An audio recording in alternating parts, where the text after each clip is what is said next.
दुष्यंत और शकुंतला की प्रेम कथा। राजा दुष्यंत और शकुंतला की इस प्रेम कथा का वर्णन रामायण के बालकांड और महाभारत के आदि पर्व में मिलता है। ये कथा एक पौराणिक प्रेम कथा है। राजा दुष्यंत को शकुंतला से प्रेम होता है, फिर शकुंतला को एक शाप लग जाता है और राजा दुष्यंत शकुंतला को भूल जाते हैं। लेकिन फिर वापस एक संयोग से राजा दुष्यंत को सब कुछ याद आ जाता है और फिर सब कुछ सामान्य हो जाता है। तो चलिए शुरू करते हैं इस पौराणिक प्रेम कथा को। अगर अच्छी लगे तो चैनल को सब्सक्राइब अवश्य करिएगा।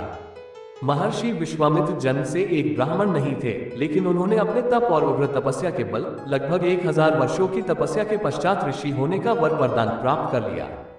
लेकिन विश्वामित्र ब्रह्मा ऋषि बनना चाहते थे, इसलिए पुष्कर के तट पर जाकर पुनः तपस्या शुरू कर दी। ऋषि विश्वामित्र की इस कठोर तपस्या से राजा इंद्र विचार में पड़ गए। इंद्रदेव को डर था कि कहीं विश्वामित्र इंद्रासन नहीं मांग ले। यह विचार कर तपस्या भंग करने के लिए अपनी अप्सरा मेनका को एक कन्या के रूप में धरती पर भेजा। विश्वामित्र और मेनका का मिलन। नित्य की भांति ऋषि विश्वामित्र अपने दैनिक कार्यों में लगे हुए थे। तभी पुष्कर सर के तट पर मेनका नहा रही थी। मेनका का बदन देखकर विश्वामित्र को काम का मोह हो गया और मेनका से परिचय किया। विश्वामित्र ने मेनका को अपने साथ कुटिया में रहने का निमंत्रण दिया। अप्सरा मेनका ने ऋषि विश्वामित्र को कामपाश में बांध लिया और उनके साथ कुटिया में रहने लगी। विश्वामित्र और मेनका 10 वर्षों तक साथ रहे। इसके दौरान दोनों के संयोग से एक पुत्री हुई। विश्वामित्र को महसूस हुआ कि उनकी तपस्या तो भंग हो गई। उन्होंने अपनी दिव्य शक्तियों से पता लगाया कि ये सब देवताओं का किया कराया है। ऋषि विश्वामित्र के गुस्से से मेनका कांपने लगी, लेकिन विश्वामित्र ने मेनका पर कोई क्रोध नहीं किया और उसको वहां से जाने को कह दिया। महर्षि विश्वामित्र ने काम पर विजय प्राप्त करने के लिए कामदेव की तपस्या करने का निश्चय किया।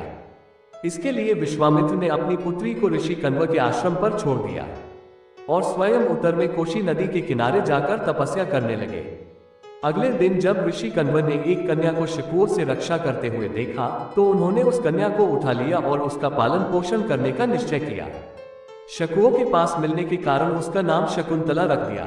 समय रहते शकुंतला युवती हो गई और एक दिन सखियों के साथ पुष्प बीनने के लिए गई हुई थी। तभी पुरु वंश के राजा दुष्यंत एक दौरे के लिए वहां से गुजर रहे थे। शकुंतला को देखते ही उससे मिलने का मन बनाया।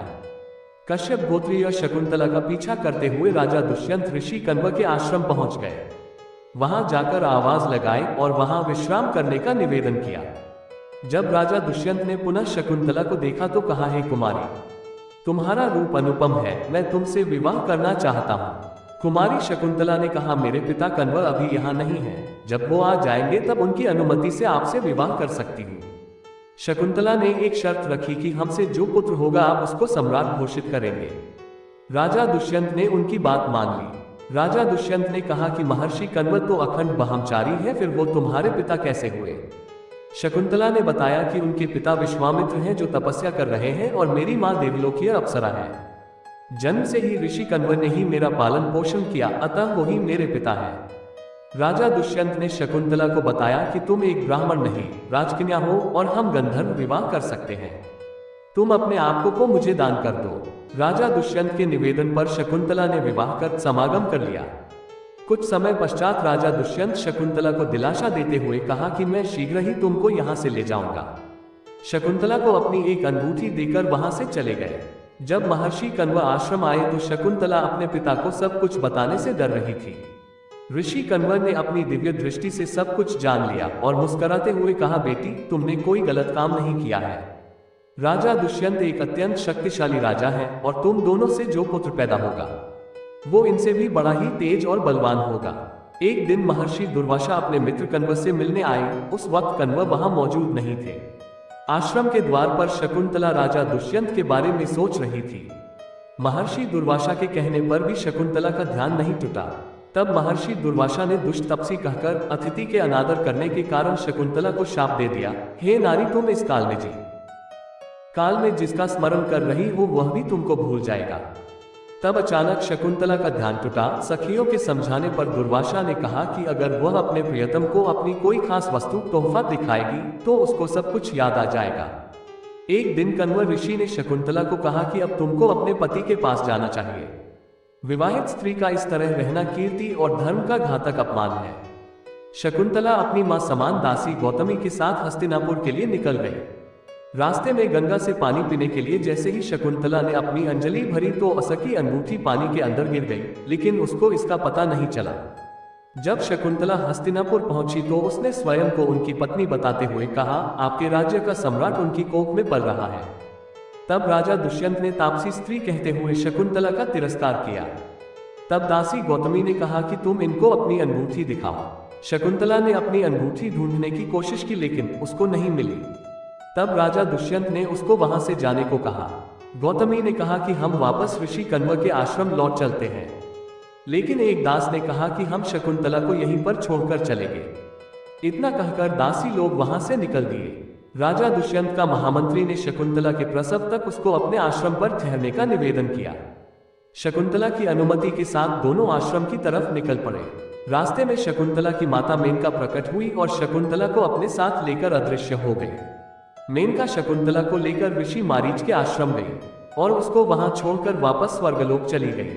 एक दिन राजा के कर्मचारियों ने एक मछुआरे को राजा की अंगूठी चुराने के जुर्म में गिरफ्तार किया और राजा के सामने पेश किया। मछुआरे ने राजा से विनती की कि महाराज, ये अंगूठी मुझे प्रातःकाल एक मछली के पेट से मिली। राजा दुष्यंत उस अंगूठी देखकर सब कुछ जान गए और उनको अपनी भूल और शकुंतला के तिरस्कार करने का अफसोस हुआ। राजा दुष्यंत ने अपने मंत्री को और शकुंतला का पता पूछा। मेनका के साथ अदृश्य होने की बात सुनकर राजा दुखी हो गए। लगभग 6 साल बीत चुके थे। एक दिन भगवान इंद्र का दूत राजा दुष्यंत के दरबार में आया और दानवों के खिलाफ युद्ध में देवताओं की सहायता की करने का निवेदन किया। दानवों और देवताओं के बीच में घमासान युद्ध हुआ। देवताओं ने विजय प्राप्त की। जब दूत पुनः दुष्यंत को धरती पर छोड़ने आए तो एक अज्ञात स्थान पर छोड़ दिया। राजा दुष्यंत जंगल से होकर आगे बढ़ रहे थे। राजा दुष्यंत ने सुना कि कोई बच्चा खेल रहा है। ढूंढते ढूंढते दुष्यंत उस बच्चे के पास पहुंच गए। एक बच्चा सर्वदमन शेर के साथ खेल रहा था और उसका मुंह खोलकर उसके दांत की गिनती कर रहा था। तब 2 दासियां उस बच्चे को आश्रम ले जाने के लिए आई। दासियों के आग्रह पर भी वह बच्चा वहां से चलने को तैयार नहीं था।